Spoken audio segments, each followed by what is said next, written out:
ओम नमो भगवते वासुदेवाय।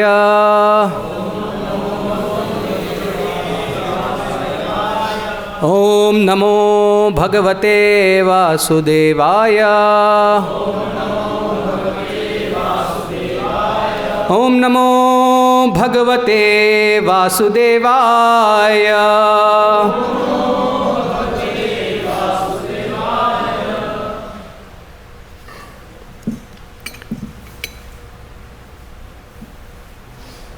स्कंध 4 अध्याय 22 श्लोक संख्या 24।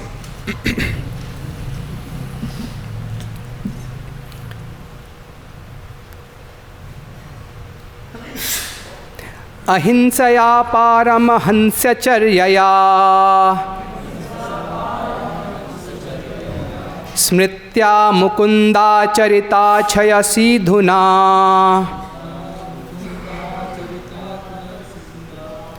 यमैरकामैरनियमैश्चाप्यनिन्दया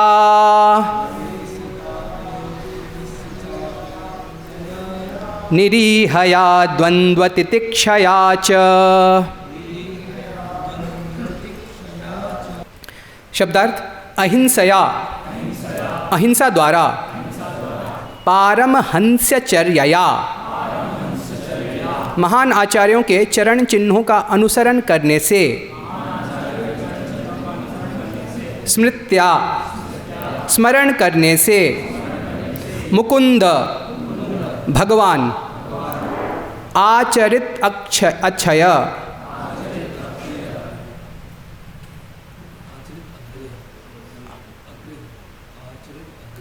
अग्रय होना चाहिए ना, हाँ छ लिखा है यहाँ, आचरित अग्रय, यहाँ छ लिखा भाई। उनकी लीलाओं का केवल प्रचार करने से,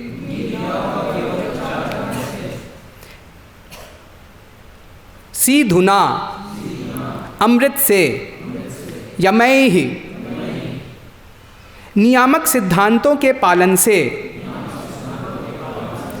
अकामैहि भौतिक आकांक्षाओं से विहीन, नियमैहि विधि विधानों का दृढ़ता से पालन करने से, च भी, अपि निश्चय ही, अनिंदया निंदा किए बिना, निरीहया सादा जीवन व्यतीत करते हुए, द्वंद्व द्वैत भाव, तितिक्षया सहिष्णुता से, च तथा। अनुवाद और तात्पर्य परम पूज्य ऐसे भक्ति वेदांत स्वामी श्रील प्रभुपाद के द्वारा आध्यात्मिक उन्नति के इच्छुक व्यक्ति को चाहिए कि वह अहिंसक हो, महान आचार्यों के पद चिन्हों का अनुगमन करे, भगवान की लीलाओं के अमृत का सदैव स्मरण करे, बिना किसी भौतिक कामना के यम नियमों का पालन करे और ऐसा करते हुए दूसरों की निंदा न करे। भक्त को अत्यंत सादा जीवन बिताना चाहिए और विरोधी तत्वों की द्वैतता से विचलित नहीं होना चाहिए। उसे चाहिए कि वह उन्हें सहन करना सीखे। तात्पर्य थोड़ा लंबा है, कृपया ध्यान से सुनिए। भक्त वास्तव में साधु पुरुष होते हैं। साधु अथवा भक्त का पहला गुण अहिंसा है। जो लोग भक्ति पथ में चलने या भगवान के धाम वापस जाने के इच्छुक हैं, उन्हें पहले अहिंसा का अभ्यास करना चाहिए। साधु को तितिक्षवः कारुणिकाः, जैसा कि भागवतम में कहा गया है, भक्त को सहिष्णु एवं अन्यों के प्रति अत्यंत दयालु होना चाहिए। उदाहरणार्थ, यदि उसे कोई चोट लगे तो उसे सह लेना चाहिए, किंतु यदि किसी अन्य को चोट लगे तो भक्त को यह सह्य नहीं होता है। सारा संसार हिंसा से पूर्ण है, अतः भक्त का पहला कार्य है कि वह इस हिंसा को रोके जिसमें पशुओं का वध सम्मिलित है। भक्त न केवल मानव समाज का अपितु समस्त जीवों का मित्र होता है, क्योंकि वह समस्त जीवात्माओं को भगवान की संतानों के रूप में देखता है। वह केवल अपने को ईश्वर का पुत्र बतलाकर तथा अन्यों को यह समझकर कि उनमें आत्मा नहीं है मारे जाने नहीं देता। भगवान का भक्त कभी भी ऐसी विचारधारा का पोषक नहीं होता। सुहृदय सर्वदेहिनाम, असली भक्त समस्त जीवात्माओं का मित्र होता है। भगवत गीता में श्री कृष्ण ने अपने को जीवों की समस्त योनियों का पिता कहा है। फलतः श्री कृष्ण का भक्त सबों का मित्र होता है, यही अहिंसा कहलाती है। इस अहिंसा का अभ्यास तभी संभव है जब हम महान आचार्यों के पद चिन्हों पर चलें। अतः वैष्णव दर्शन के अनुसार हमें चारों संप्रदायों के महान आचार्यों का अनुसरण करना होता है। संप्रदाय यानी शिष्य परंपरा से बाहर आध्यात्मिक जीवन में अग्रसर होने का प्रयत्न करना मात्र हास्यास्पद होता है। अतः कहा गया है, आचार्यवान पुरुषो वेद। जो आचार्यों की शिष्य परंपरा का अनुसरण करता है वह वस्तुओं को असली रूप में जान पाता है। ये छांदोग्य उपनिषद में कहा गया है। तद विज्ञानार्थम सह गुरुम एवाभिगच्छेत। दिव्य ज्ञान समझने के लिए मनुष्य को चाहिए कि प्रामाणिक गुरु के पास जाए। ये मुंडक उपनिषद से है। आध्यात्मिक जीवन में स्मृत्या शब्द का बहुत महत्व है। स्मृत्या का अर्थ है श्री कृष्ण को सदैव याद करना। जीवन को इस प्रकार ढालना चाहिए कि श्री कृष्ण का चिंतन किए बिना रहा ही ना जा सके। हमें खाते सोते बोलते चलते तथा काम करते हुए श्री कृष्ण में ही खोए रहना चाहिए। हमारे कृष्ण भावनामृत संघ की संस्तुति है कि हम अपने जीवन को ऐसा बनाएं कि हम श्री कृष्ण का स्मरण कर सकें। हमारी इस्कॉन समिति के भक्त दिव्य अगरबत्तियां बनाते समय श्री कृष्ण या उनके भक्तों का गुणगान सुनते रहते हैं। शास्त्रों का कथन है, स्मर्तव्यम सततम विष्णु।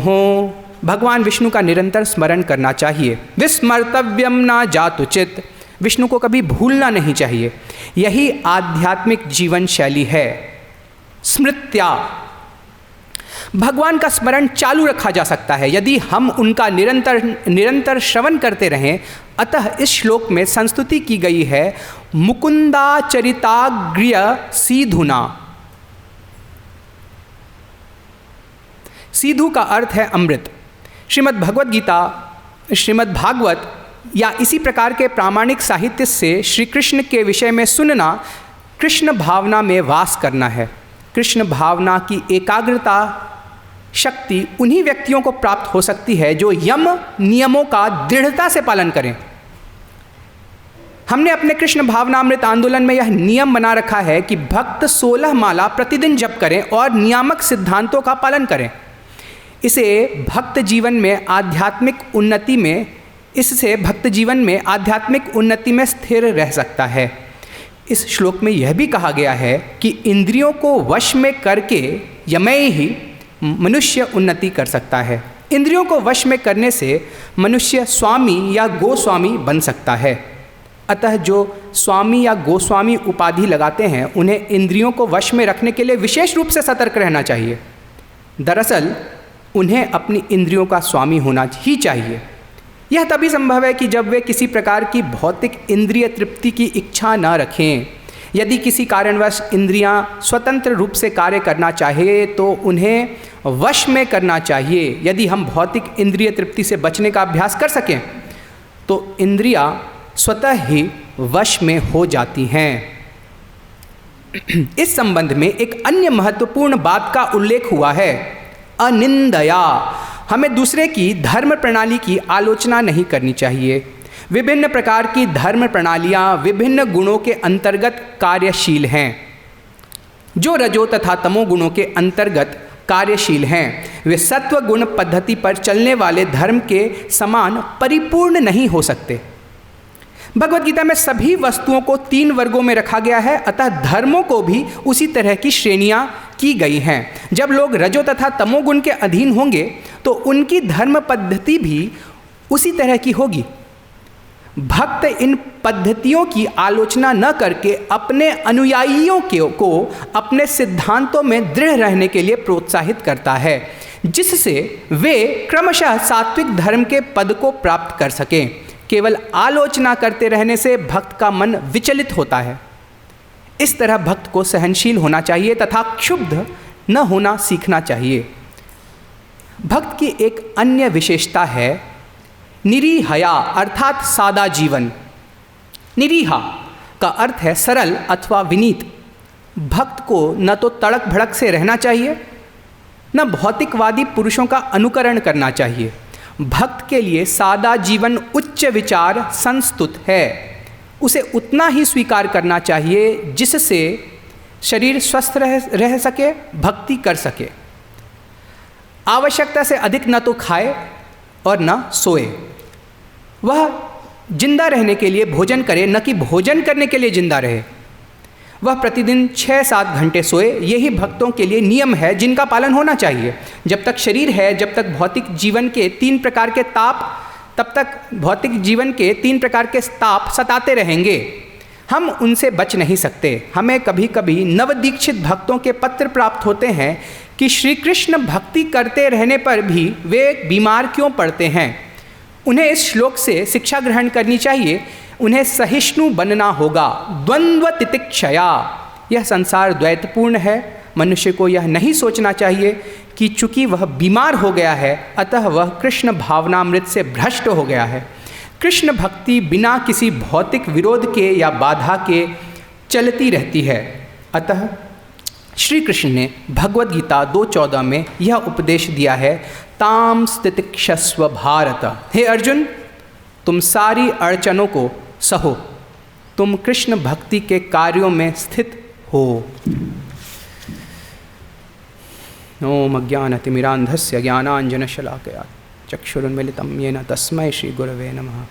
मूकं करोति वाचालं पंगुं लंघयते गिरिं यत्कृपातमहं वन्दे श्रीगुरुं दीनतारिणम्। नमो ओं विष्णुपादाय कृष्णप्रेष्ठाय भूतले श्रीमते भक्ति विकास स्वामिनिति नामिने। नमो ओं विष्णुपादाय कृष्णप्रेष्ठाय भूतले श्रीमते भक्ति वेदांत स्वामिनिति नामिने। नमस्ते सारस्वते देवे गौरवाणी प्रचारिणे निर्विशेष शून्यवादी पाश्चात्य देश तारिणे। जय श्री कृष्ण चैतन्य प्रभु नित्यानंद श्री अद्वैत गदाधर श्रीवासादि गौर भक्त वृंद।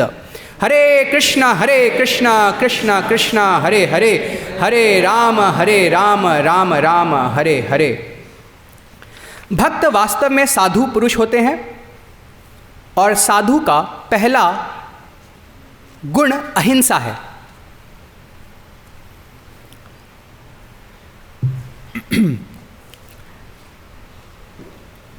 इसलिए शास्त्रों में अहिंसक होने के लिए बहुत इसकी स्तुति की गई है। जब आप देखेंगे सुबह से लेकर रात्रि तक हम ऐसे कई सारे कार्य करते हैं जिसमें वैष्णव होने के बाद भी हमसे कुछ ना कुछ अहिंसा हो जाती है। उसके लिए भी शास्त्र में उसको भी गलत बताया गया है, उससे पाप लगता है ऐसा बताया गया है। जैसे सुबह सुबह जब पाक करते हैं, जब रसोई बनाते हैं तो अग्नि में बहुत सारे जीव मर जाते हैं। जैसे चूल्हा जलाना होता है तो लकड़ी के अंदर भी कुछ छोटे छोटे कीड़े या दीमक ऐसा हो सकते हैं, ऐसे हो सकते हैं, तो वो भी मर जाते हैं। तो रसोई करने में भी अहिंसा हो जाती है। आप स्वच्छता करेंगे, झाड़ू लगाएंगे, कुछ वो हटाएंगे तो उसमें भी कुछ अहिंसा हो जाती है, हिंसा हो जाती है, सॉरी हाँ, हिंसा हो जाती है। और रसोई में झाड़ू लगाने में, कुछ साफ़ सफाई करने में, या हाँ घड़े का भी बताया गया। जैसे पानी का घड़ा रखते हैं तो घड़े को भी इधर उधर करने से कुछ जीव की हत्या हो सकती है, जाने अनजाने की अहिंसा के लिए भी पाप लगता है। उसके बाद चक्की पीसते थे पहले के समय में। अभी आप नहीं पीसते हैं, कोई और पीसता है तो उसमें भी हिंसा होती है, आपको उसका फल लगेगा। और धान कूटते हैं उससे भी डीहस्किंग जिसको बोलते हैं, उससे भी हिंसा होती है। तो ऐसे बहुत सारे कार्यों में आपके जो अहनिक कार्य, दैनिक कार्य हैं, उसमें भी हिंसा हो जाती है। तो हमें सावधान रहना चाहिए कि ये हिंसा ना हो। ऐसा कई बार जैसे भक्तों के में भी प्रश्न होते हैं कि स्वच्छता करते समय जो वो हिंसा हो जाती है तो वो क्या चलेगा? हाँ तो चलेगा। तो जानबूझ के हिंसा करने से पाप लगेगा। फिर अगर चींटियाँ हैं, बहुत लाइन बनाई हुई है, अब आपको पोछा करना है और आपको पता है पोछा करने से चींटियाँ मर जाएंगी, तो ये तो एक भक्त का स्वभाव ही होता है कि दया, तो उससे ध्यान रखना चाहिए कि पहले वो झाड़ू से उसको हटा दें, साइड कर दें और उसके बाद पोछा लगाएं। तो उससे ये छोटी छोटी बातें, जैसे जैसे भक्त जीवन में हम प्रवेश करते हैं, आगे बढ़ते हैं धीरे धीरे, तो हमें लगता है कि जीव हत्या ना हो जाए। मच्छर को भी इच्छा नहीं करती है मार देने की, कभी कभी बहुत काट रहा है तो कभी हाथ चला जाता है, कभी हत्या हो भी जाती है, लेकिन जीव हत्या से पाप तो लगता ही है। और इसलिए 5 यज्ञ बताए गए हैं। बलि वैश्वदेव यज्ञ प्रतिदिन करना होता है गृहस्थों को। गृहस्थों के लिए ये नियम है कि बलि वैश्वदेव यज्ञ करें, जिससे इसका प्रायश्चित होता है। तो प्रायश्चित बताया जा रहा है, इसका अर्थ ही है कि पाप लग रहा है वहाँ पर। और हम यद्यपि हम ये सब नहीं करते हैं, हम जप यज्ञ, क्योंकि यज्ञों में सर्वश्रेष्ठ जप यज्ञ को माना गया है, तो उसका ध्यान रखते हैं। लेकिन फिर भी जो शास्त्रों में संस्तुत है, जिस बात की संस्तुति है, उसको ध्यान में रखना चाहिए ताकि पाप न हो। भक्ति कर रहे हैं, भक्ति परम धर्म है। सवै पुंसाम परो धर्मो यतो भक्तिर अधोक्षजे, सबसे परम धर्म है। जैसे जितने भी प्रकार के धर्म हैं, उसमें भक्ति एक विशेष प्रकार का ऐसा धर्म है जिसको अलग से रखा गया है। भक्ति बहुत विशेष है, लेकिन धर्म ही है, परम धर्म है। तो धर्म की एक बहुत विशिष्ट कैटेगरी है जो भगवान को सबसे अधिक प्रिय है, ये है भक्ति। जैसे बहुत सारे पाप होते हैं, लेकिन जो अपराध हैं, वैष्णव अपराध जो है वो बहुत बड़ा पाप है, वो पाप ही है, लेकिन अलग कैटेगरी में उसको रखा गया है। इसको कुरु पांडव न्याय ऐसा बताते हैं। जैसे पांडव भी कुरु ही हैं, तो कुरु क्यों नहीं बोला जाता है? क्योंकि ये 5 जो है वो विशिष्ट हैं, इसलिए कुरु पांडव न्याय। कुरुओं में ये 5 विशिष्ट हैं, इसलिए कुरु पांडव न्याय ऐसा। तो यहाँ पे बताया गया है कि किस प्रकार हम अहिंसा से हमें दूर रहना चाहिए, उससे हमारे अंदर दया भाव रहेगा। और ये सारी वस्तुएं बहुत आवश्यक हैं कि अगर हम चाहते हैं भक्ति में प्रगति करना, अच्छे से जप करना, क्योंकि एक दीनता का भाव होना, एक करुणा एक भक्त का लक्षण है। आप देखेंगे कि अर्जुन भी पहले ही अध्याय में बहुत चिंतित थे कि कैसे इतना बड़ा युद्ध होगा, इतना नरसंहार होगा। तो समाज के बारे में भी चिंता थी उनको कि इतने सारे लोग मरेंगे, इतने सारे लोग युद्ध में मर जाएंगे, तो स्त्रियों का क्या होगा? प्रदूषण होगा, क्योंकि कोई संरक्षण देने वाला नहीं है। 16 साल 18 साल का बच्चा भी युद्ध में है, और उसके पिता भी युद्ध में है, और पितामह भी युद्ध में है। तो तीनों मर जाएंगे तो कौन रक्षण करेगा? और अगर रक्षण नहीं होगा तो समाज में बहुत विप्लव होगा, बहुत उत्पात मचेगा, कुल का क्षय होगा, कुल का नाश होगा, और इससे जो अधर्मता आएगी, अराजकता आएगी, उससे अंततः धर्म बाधित होगा। तो धर्म का चिंतन कर रहे थे। और प्रभुपाद बताते हैं कि वैष्णव है, इसलिए उनमें करुणा तो थी ही। तो यहाँ पे प्रभुपाद बता रहे हैं तितिक्षवाः कारुणिकाः। ये भागवतम का एक श्लोक है जिसमें बताते हैं कि तितिक्षवाः कारुणिकाः सुहृदः सर्वभूतानां अजातशत्रवः शान्ताः साधवः साधुभूषणाः। ये सारे साधु के एक वैष्णव के, वास्तविक साधु तो वैष्णव होते हैं, तो एक साधु के गुण हैं कि तितिक्षा हो, उनमें टॉलरेंस हो।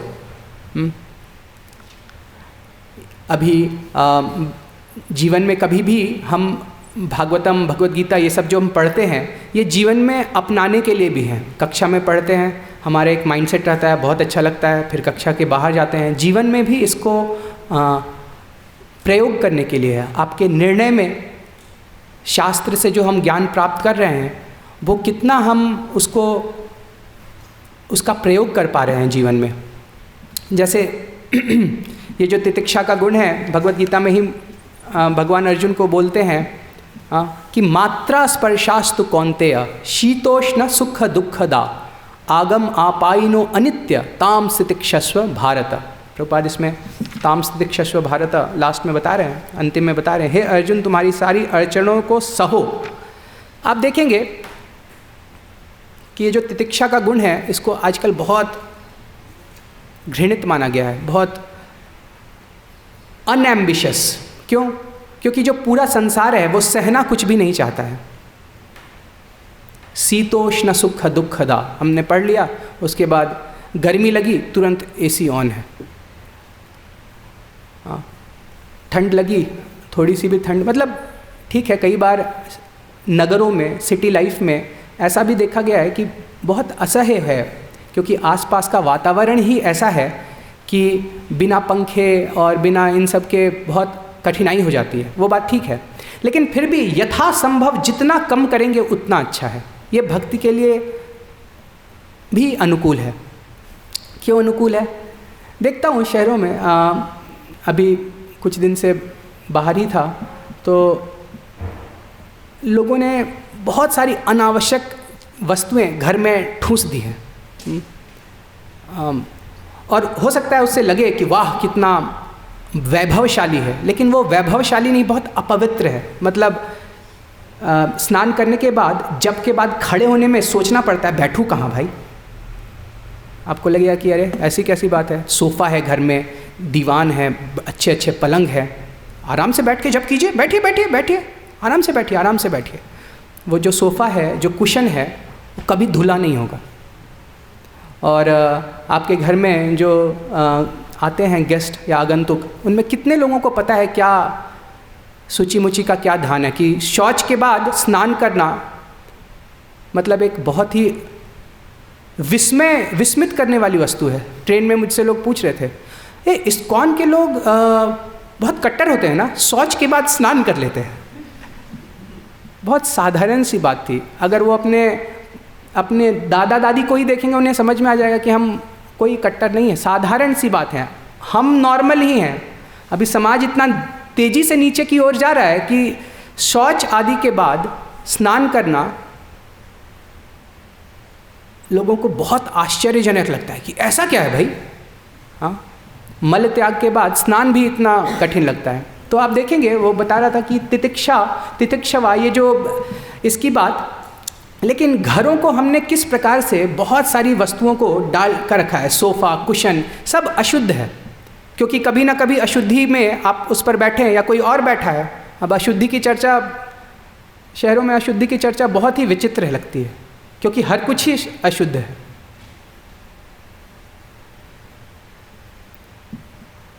अब कुशन जो है वो कभी धुलता नहीं है। अगर सोफ़ा ही रखना है बहुत वो है, तो मुझे लगता है अगर लकड़ी का कुछ रहे, केवल लकड़ी का, उसमें कुछ भी गद्दा मत डालिए, तो वो ज़्यादा उचित है, क्योंकि उसको कभी भी पोंछ सकते हैं, उसको स्वच्छ कर सकते हैं। लकड़ी उस प्रकार से अशुद्ध भी नहीं होता है।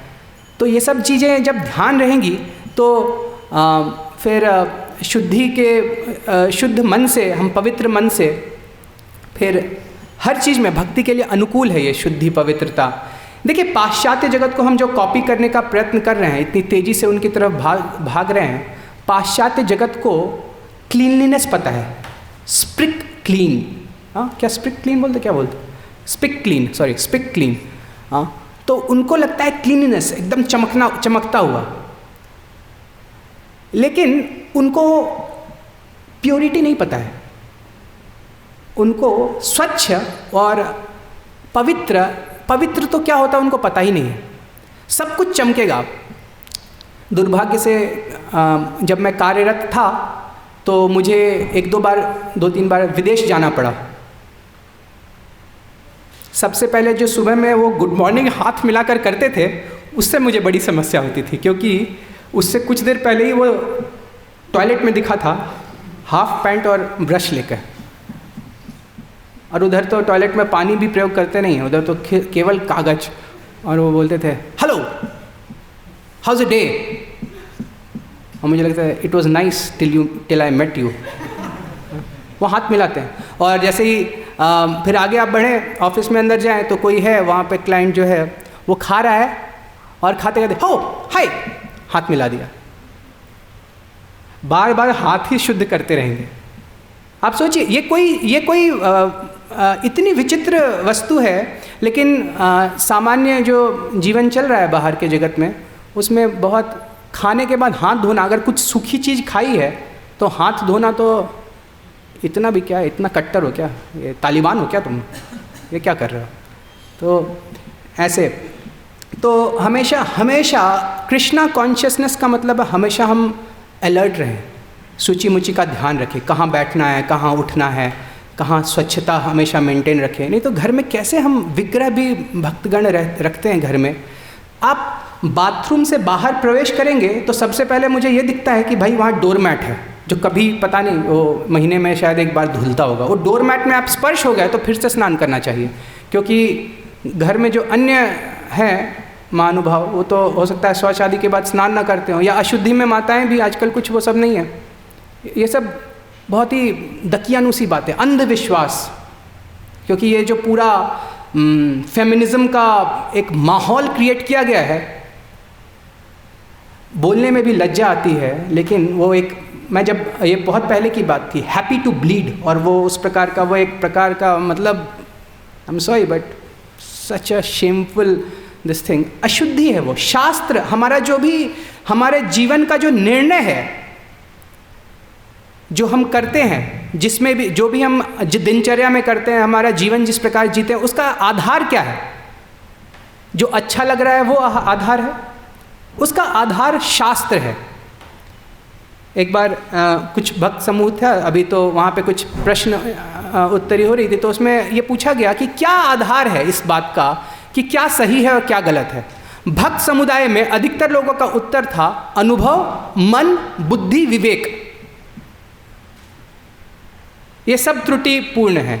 आधार है शास्त्र, शास्त्र में दिया गया है तो पालन कीजिए। क्यों भाई? शास्त्र तो स्त्रियों के विरुद्ध है, शूद्रों के विरुद्ध है, दलितों के विरुद्ध है? नहीं, नहीं है शास्त्र दलितों। जो भगवान आपसे अगर सबसे अधिक कोई प्रेम करता है तो वो है भगवान, और भगवत वाणी है शास्त्र। कभी भी आपके अगेंस्ट हो ही नहीं सकते, आपके हितकर हैं शास्त्र। इसको अगर हम गांठ बांध लें कि शास्त्र को पालन करने से हमारा हित होगा। धर्म रक्षति रक्षितः, धर्म की रक्षा करेंगे, धर्म को पालन करेंगे तो हमारा भी पालन होगा, हमारे हित के लिए है। ये जो है तितिक्षवः कारुणिकाः सुहृद सर्वभूतानाम। अब ये सारे जो गुण हैं, इन गुणों को टाइम्स अगर आप उसको बढ़ा दें, तब वो है कृष्ण, वो है भगवान।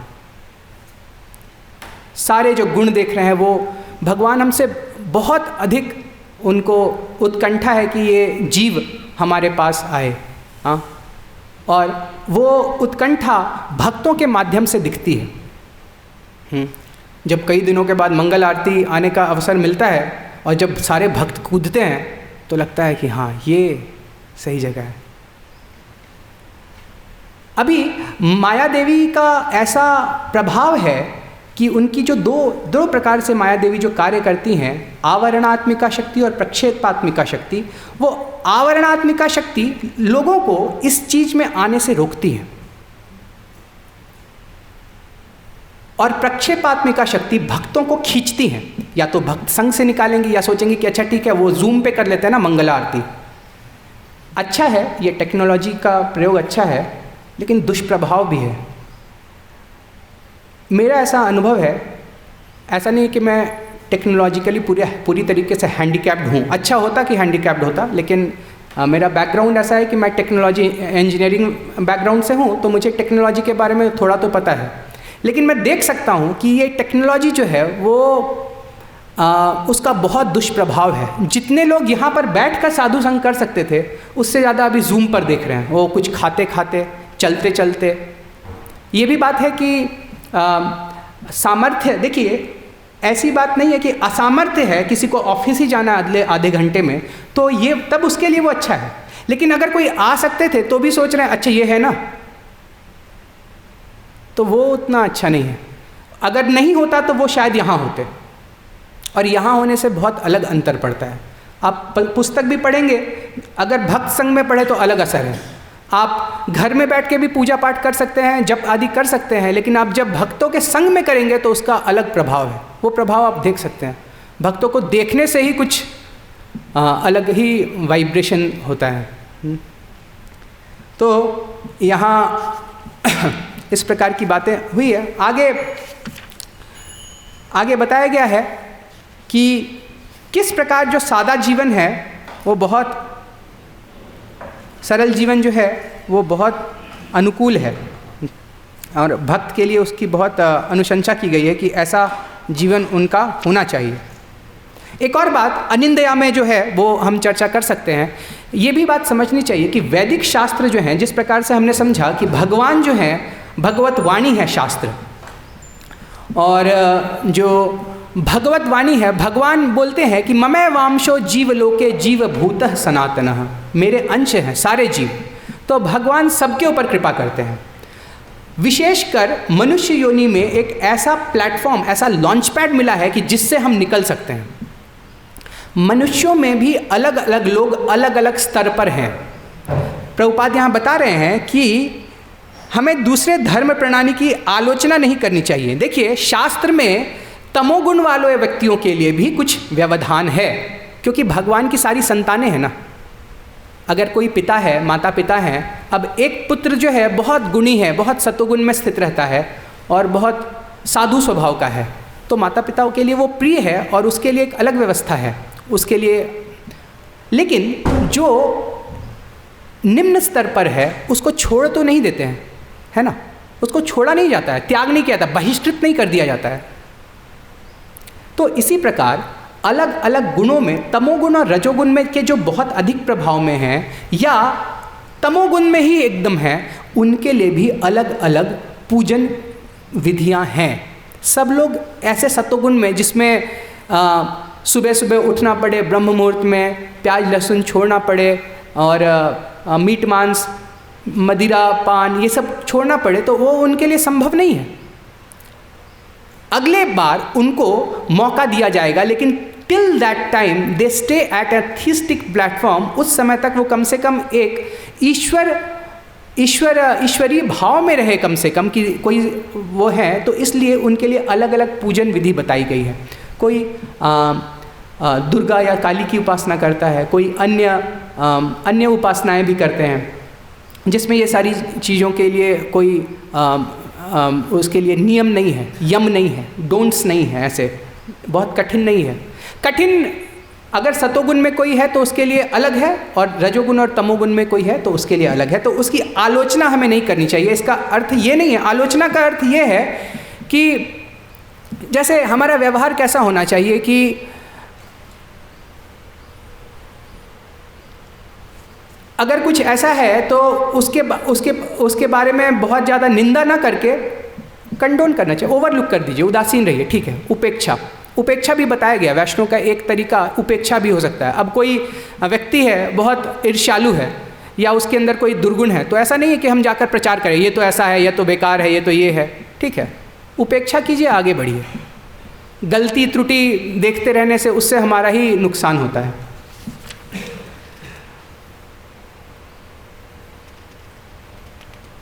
भक्त की एक अन्य विशेषता है निरीहया, अर्थात सादा जीवन। निरीहा का अर्थ है सरल अथवा विनीत। भक्त को न तो तड़क भड़क से रहना चाहिए, न भौतिकवादी पुरुषों का अनुकरण करना चाहिए। भक्त के लिए सादा जीवन उच्च विचार संस्तुत है, उतना ही स्वीकार करना चाहिए जिससे शरीर स्वस्थ रह सके और वह भक्ति कर सके। ये पूरा इसमें ईशो उपनिषद का जो पहला श्लोक है, ईशावास्यम इदम सर्वम यत् किंच जगत्याम जगत, जो कुछ भी है भगवान का है, ईश्वर का है। बिना ईश्वरीय चेतना के कोई सादा जीवन उच्च विचार की कल्पना या कुछ समय तक कर सकता है, आगे वो या तो भटक जाएगा या उसकी अगली पीढ़ी भटक जाएगी। तो सब कुछ ईश्वर का है और ईश्वर से कुछ जो प्राप्त हुआ है वो हम ग्रहण करें। ईशावास्यम इदम सर्वम यत्किंच जगत्याम जगत तेन त्यक्तेन भुंजिथा माँ गृढ़ कस्विद धनम। अपना भाग लीजिए और दूसरे के बारे में चिंता मत कीजिए, अपना जो भाग है वो ले लीजिए।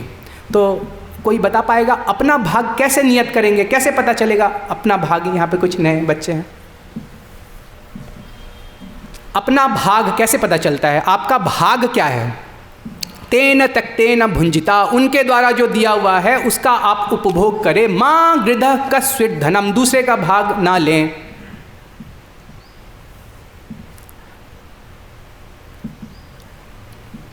अपना भाग स्वधर्म करने से पता चलता है। अपना स्वधर्म करके जितना मिले वो आपका भाग्य है। अब स्वधर्म पे तो बिल्कुल अलग से बहुत बड़ी चर्चा हो जाएगी, लेकिन पूरे भगवद गीता में 2 श्लोक 2 बार रिपीट हुए हैं। एक तो मन्मना भव मद्भक्तो और दूसरा है श्रेयान् स्वधर्मो विगुणः पर धर्मात् स्वनुष्ठितात्। अपना भाग स्वधर्म करने से प्राप्त होता है। शेयर मार्केट में इन्वेस्ट करने से जो धन प्राप्त होता है वो आपका भाग नहीं है, क्योंकि वो स्वधर्म नहीं है।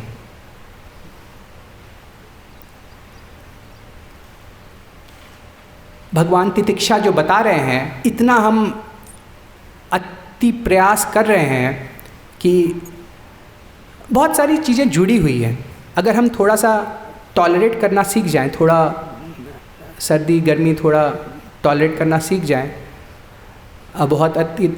अभी एसी भी चाहिए, बहुत सारा कूलर भी चाहिए हर रूम में, और इस प्रकार का पूरी व्यवस्था चाहिए, डाइनिंग टेबल चाहिए, नीचे बैठ कर प्रसाद लीजिए, वो एक अच्छा तरीका है। घर जितना सरल होगा उतना, अगर कभी वैष्णव आएंगे तो उनको बैठने में सरलता होगी, उनको लगे हाँ बैठ सकते हैं भाई, चटाई रहे तो उससे अच्छा कुछ नहीं है। फिर वो ये भी बात है कि एक सत्वगुण भी चाहिए, लेकिन जो भी हम यहाँ पे बैठे हैं, वो हमने जो भक्ति के पथ को अंगीकार किया है उसमें हमें ये बात समझनी चाहिए कि जितना सरलता रहेगी उतनी हम शुद्धता भी रख सकते हैं, पवित्रता भी रख सकते हैं, और उसके लिए इतना अत्याहार अति प्रयास नहीं करना पड़ेगा, और कम से कम पाप लगेगा, क्योंकि ये धर्म के, भगवान के निर्देशन के विरुद्ध है। अभी बार बार बोल रहे हैं शीतोष्ण सुख दुखदा, शीत और उष्ण, गर्मी और सर्दी आएगी और जाएगी। जिस प्रकार गर्मी आती है, सर्दी आती है, उसी प्रकार सुख और दुख भी आता है। लेकिन पूरी जो व्यवस्था है, पूरा जो साइंस है, इसी को कंट्रोल करने में, नियंत्रण करने में लगा हुआ है। इसलिए प्रभुपाद यहाँ पे बता रहे थे, ताप त्रय की बात कर रहे थे कि ताप त्रय है वो हमें भोगना पड़ता है। ताप त्रय, आदि भौतिक, आदि दैविक, आध्यात्मिक सुख दुख जो है, जो क्लेश हैं, जो सर्दी गर्मी, भूकंप, दूसरे व्यक्तियों से कभी कुछ दुर्घटना हो जाती है, वो हमारा मन हमें ताप देता है, वो इस प्रकार के दुख जो हैं वो हमें भोगने पड़ते हैं। पूरा संसार जो है, जो पूरा मॉडर्न सिविलाइजेशन है, वो इसी उष्णता को कम करने में, शीत और उष्ण को कम करने में, ताप को कम करने में लगा हुआ है। और इसलिए आप एडवर्टीज़मेंट्स देखते हैं जब टीवी खोलते हैं या कुछ और यूट्यूब या जो भी है, उसमें वो आपको कैसे, सर्दी है तो हीटर ले आओ, गर्मी है तो एसी ले आओ, नहीं तो कार ले आओ, या इसी प्रकार का समाधान दे रहा है। लेकिन अंततः आप देखेंगे कि एक और चीज़ एडवर्टीज़मेंट्स में मैं देख रहा था, वो डॉक्टर ऑर्थो और इस प्रकार के बहुत सारे पेन किलर्स हैं जो एडवर्टाइज हो रहे हैं। तो इसका मतलब है कि ये सब कुछ करने के बाद भी ताप त्रय तो कम नहीं हो रहे हैं। बहुत सारा, जब दवाइयों का विज्ञापन देना पड़े तो समझ जाइए कि समाज की स्थिति गंभीर है।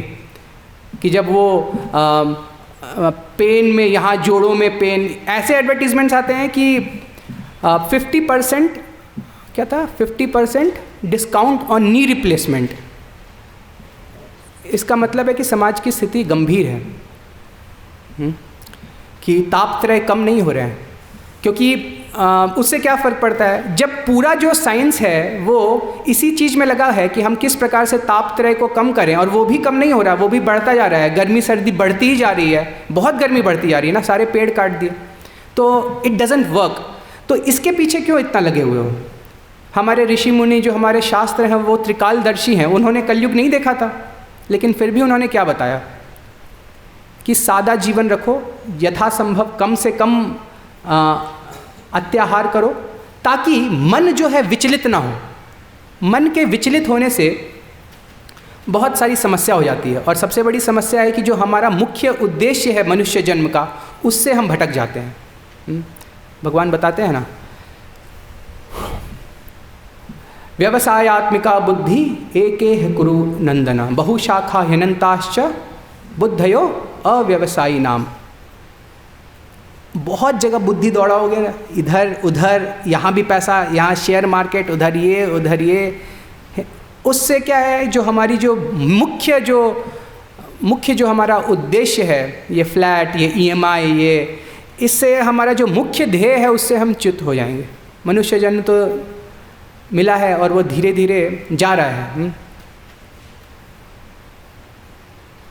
अहनि अहनि भूतानि गच्छन्ति यमालयम। एक और है उसमें, आयुर्हर्ति सवै पुंसाम उदयन अस्तन यन्नसौ, कि हर दिन जो आयु हरी जा रही है, हर दिन कम हो रहा है अगर हम भगवान के कीर्तन में नहीं लगे हैं। लेकिन अगर हम EMI और यही प्लॉट्स और ये सब बहुत सारी सब इस प्रकार की बातें करेंगे तो हम विचलित हो जाएंगे। मन विचलित हो जाएगा तो मन एकाग्र रहेगा तभी तो पढ़ भी सकते हैं। लोग बोलते हैं पढ़ नहीं पाते हैं, तो दिन भर अगर ऐसा ही चिंतन रहेगा तो कैसे पढ़ पाएंगे। इसलिए सरल जीवन होना चाहिए।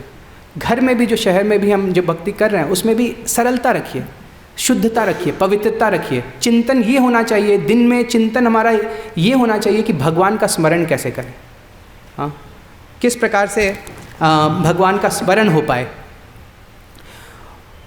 अगर हमारी चिंतन कैसे, आपका चिंतन सही चल रहा है नहीं चल रहा है, ये कैसे पता चलेगा। आपकी चिंता क्या रहती है उससे पता चलता है। दायित्व है, बेटे का विवाह करना है और कुछ और भी इस प्रकार की गृहस्थों की बहुत सारी चिंताएं रहती हैं। लेकिन वो जो चिंताएं हैं, अगर दिन में सबसे प्रोमिनेंट चिंता ये नहीं है कि मंगल आरती में किस प्रकार से हर लाइन का अर्थ समझते समझते हम वहाँ पे करें, किस प्रकार ज़्यादा हम आँख खोल कर रह सकें, हाथ उठाएं। इतनी सरल है भक्ति। हाथ उठाकर हरे कृष्णा करने से भगवान आशीर्वाद देते हैं, हमें शुद्ध करते हैं। ताली बजाने से हमारे पाप, वो जैसे बताते हैं ना, पक्षियों जिस प्रकार से पक्षी उड़ जाते हैं वैसे पाप उड़ जाते हैं ताली बजाने से। तो क्यों नहीं ताली बजाएं, जोर जोर से ताली बजाइए, बहुत सरल है। चरणामृत लीजिए, उससे इतना लाभ है, लाभ ही लाभ है। हर बार यहाँ आइए, क्योंकि जूम पे चरणामृत नहीं मिलता है। हाँ, तुलसी महारानी को स्पर्श करना, भक्तों को देखना, उनको देख के मन से प्रणाम करना कि कितना अच्छा कर रहे हैं ये लोग, कितना अच्छा कूदते हैं। मंगल आरती में इतना वाइब्रेंट एटमॉस्फेयर, इतने सारे लोग। भगवान करे अगला जो बना रहे हैं मंदिर वो भी छोटा पड़ जाए, वो है वास्तविक प्रगति। तो हर दिन ऐसा माहौल अगर रहेगा, ऐसा वातावरण रहेगा, तो भगवान का स्मरण कर पाएंगे, भगवान से प्रार्थना कर पाएंगे।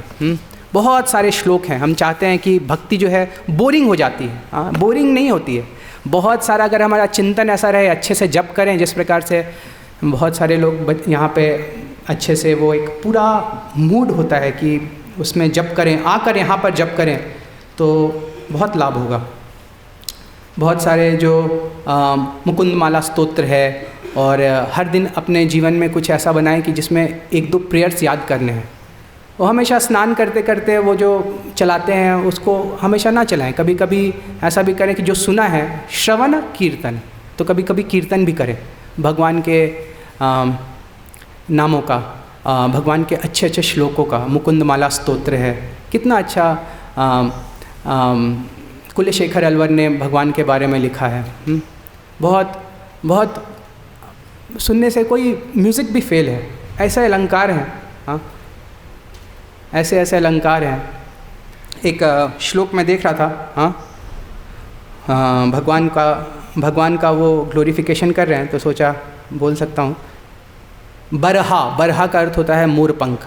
बरहा पीड़म नटवर वपुः कर्णयो कर्णिकारम बिभ्रत वासो कनक कपिशम वैजयंतीम च मालाम रंध्राण वेणुरधरसुधया पूरयन् गोपवृन्दै वृन्दारमणं स्वपद वृन्दारण्यं स्वपदरमणं प्राविशद्गीतकीर्तिः।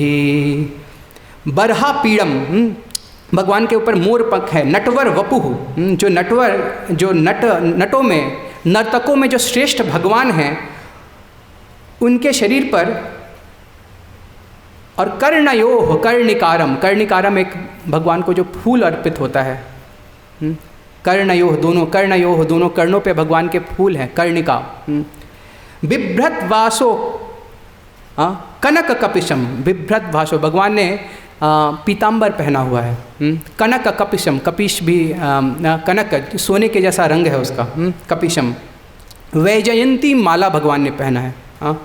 और रंध्राण वेणुन अधर सुधया अपूरयण, रंध्राण वेणु के, भगवान के वेणु का गुणगान कर रहे हैं कि भगवान की जो वेणु है, वेणु, मुरली और वंशी, 3 जो भगवान के फ्लूट हैं, उसमें से वेणु के बारे में बोल रहे हैं कि उनके जो रंध्र हैं, उनके जो छिद्र हैं, उन पे भगवान के अधर लग रहे हैं।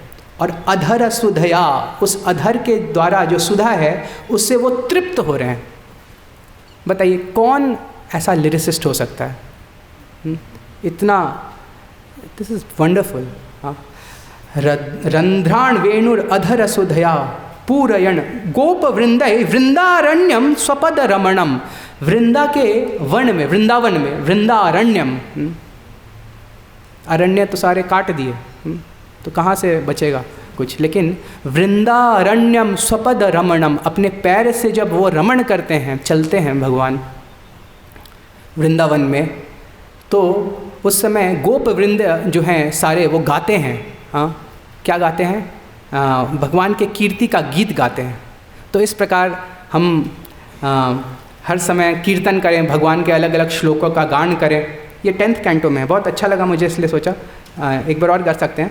बर्हापीड़म नटवर वपुः कर्णयो कर्णिकारम बिभ्रत वासो कनक कपिशम वैजयंतीं च मालाम रंध्राण वेणु अधर सुधया पूरयन् गोपवृन्दै वृन्दारण्यं स्वपदरमणं प्राविशद्गीतकीर्तिः। हरे कृष्णा। श्रील प्रभुपाद की जय। संवेद गौर भक्त वृंद की जय। अगर फिर किसी का कुछ प्रश्न है या प्लस माइनस करना चाहते हैं, कुछ त्रुटि हो गई तो बता सकते हैं।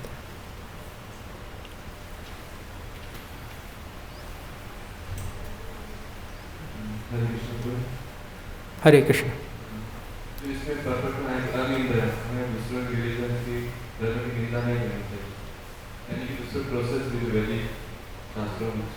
लेकिन देखते हैं हम बोलते कर्मकांड ज्ञानकांड केवल विषय है, तो हम दोनों कैसे समझे? और हमारे व्यक्तिगत लाइफ में कैसे हम प्रचार करते हैं तो अदर से खंडन करते हैं कृष्ण भक्ति को, तो हम सेवा करते हैं। आप उस समय उसकी जब प्रचार करते हैं तो ये बताते हैं कि सर्वश्रेष्ठ क्या है। सर्वश्रेष्ठ बताने से निंदा नहीं हो रही है, किसी के गुणगान करने से। अब भगवान कृष्ण जो हैं वो इतने सुंदर हैं, उनकी माधुर्य लीला है, वेणु माधुर्य है, रूप माधुर्य है, इस प्रकार के जो 4 उनके अंदर विशिष्ट जो गुण हैं वो भगवान को महाविष्णु से भी श्रेष्ठ, नारायण से भी श्रेष्ठ बताते हैं। तो भगवान की, नारायण की निंदा नहीं हो रही है, भगवान की भी स्तुतिगान हो रही है, क्योंकि उनके आराध्य देव की का स्तुतिगान हो रहा है। तो वो मेरे विचार से वो उस प्रकार से निंदा नहीं है। वो तो आप एक वस्तु को जब कंपेयर कर रहे हैं, तुलनात्मक बता रहे हैं, तो आप बता रहे हैं कि ये श्रेष्ठ है। तो इस प्रकार से तो भगवान का गुणगान ही हो रहा है। लेकिन अब कोई मान लीजिए कोई चंडी की उपासना कर रहा है, अब उसकी स्थिति ही वैसी है, वो उतना ही उसके अंदर जो, देखिए ये शरीर हमें प्रारब्ध से मिला है। यद्यपि भक्ति में कोई भी प्रवेश कर सकता है, लेकिन श्रद्धा तो होनी चाहिए। अगर उसकी श्रद्धा ही नहीं है, भगवान के द्वारा श्रद्धा ही वहाँ पर दी गई है, तो हो सकता है इस जन्म में उसका उस प्रकार से लाभ नहीं हो पाएगा।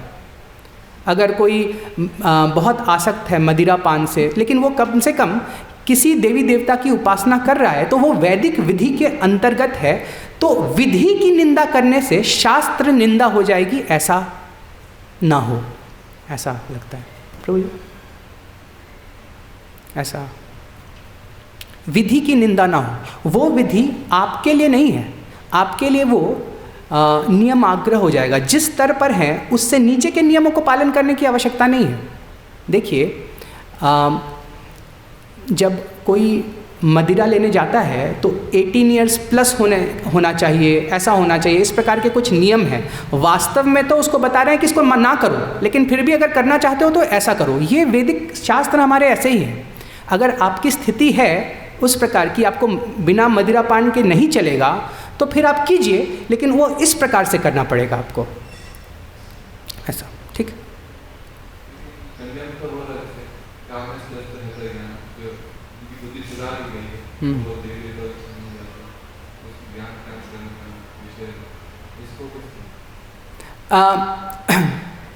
ज्ञान कांड, कर्म कांड। कर्म मतलब ये कर्म कांड, कई बार हम जो कर्मी बोलते हैं ना कि ये तो कर्मी है, कर्म कांड भी बहुत ऊंची वस्तु है। ब्रह्म सौख्यम जिसको बताया गया वो भी बहुत ऊंचा सुख है, लेकिन वो किसके कंपैरिजन में नगण्य है, इस प्रकार से है। जैसे हम कर्मी, एक बस ये बोल रहा हूँ कि कर्मी क्या होता है, जो वैदिक शास्त्रों में दिए गए नियमों को पालन करे वो कर्मी है। ऐसा नहीं है कि भक्त नहीं है तो कर्मी है। कई बार तो भक्त भी कर्मी नहीं हो पाते हैं, विकर्मी होते हैं। मतलब विकर्म करना पड़ता है, क्योंकि संसार ही ऐसा है। हम हर समय विकर्म में एक प्रकार से आप देखेंगे बहुत पाप में लिप्त हो रहे हैं। शहर में रहना है, गाय का दूध पीना है, तो बहुत सारे लोग बोलते हैं क्या आप लोग ये सब लगा के रखे हैं, ये वैदिक ग्राम मना रहे हैं, पिताजी की सेवा करो ना, ये क्या है ये सब, वहाँ चले गए पिताजी को छोड़ दियो, ये कहाँ लिखा हुआ है भगवत गीता में, कहाँ तुम्हारे शास्त्रों में लिखा है, ऐसा बताते हैं। क्या भगवान की हम लोग क्या गौ माता की सेवा नहीं करते हैं क्या? तो मैंने पूछा बछड़ा कहाँ है आपका, जहाँ से आप दूध लेते हैं वहाँ का बछड़ा कहाँ है? विचार कीजिए जरा, जहाँ भी आप दूध लेते हैं भगवान गो ब्राह्मण हिताय च हैं, भगवान को ब्राह्मण और गोविंद हैं, वो भगवान गाय पसंद है, गावह भगवान को पसंद है। गोवंश का अर्थ केवल गाय नहीं है, बैल भी है। कहाँ है बैल? दूर दूर तक कहीं आपको बैल नहीं दिखेंगे। और जब संतान उत्पत्ति होती है तो गाय भी होता है और बैल भी होता है। शहर में रहने मात्र से हम विकर्म में लिप्त जाने अनजाने होते हैं। मैं ये नहीं बोल रहा हूँ कि अब उसका पाप कितना है, वो पाप तो थोड़ा लगेगा ही, अन्यथा आप जब तक उस जो भी आप कर रहे हैं उसको पूर्णतया भक्ति में, इस यज्ञ में पूर्णतया आहुति नहीं दे दिया अपने आप को, तब तक उसका कुछ तो फल लगेगा। क्योंकि कैसे आपको फल लगेगा? आप तो जो पूरी तरीके से इसके अंदर अपने आप को झोंक दिए हैं, तो जो भी है वो आपका कुछ है ही नहीं, तो सब लग रहा है। कर्मी बहुत ऊंची चीज़ है। अगर कोई मिले तो मुझे बताइएगा, क्योंकि कर्म कोई कर नहीं पा रहा है आजकल के। स्वधर्म, कर्म का मतलब क्या है? जन्म कर्म च मे दिव्यम। कर्म तो बहुत ऊंची चीज़ है भाई। कर्म का मतलब, कर्म मतलब आप हैं कौन, उसके अनुसार कर्म होता है। First of all you got to know who you are. तो बोलेंगे आत्मा है हम, आत्मा।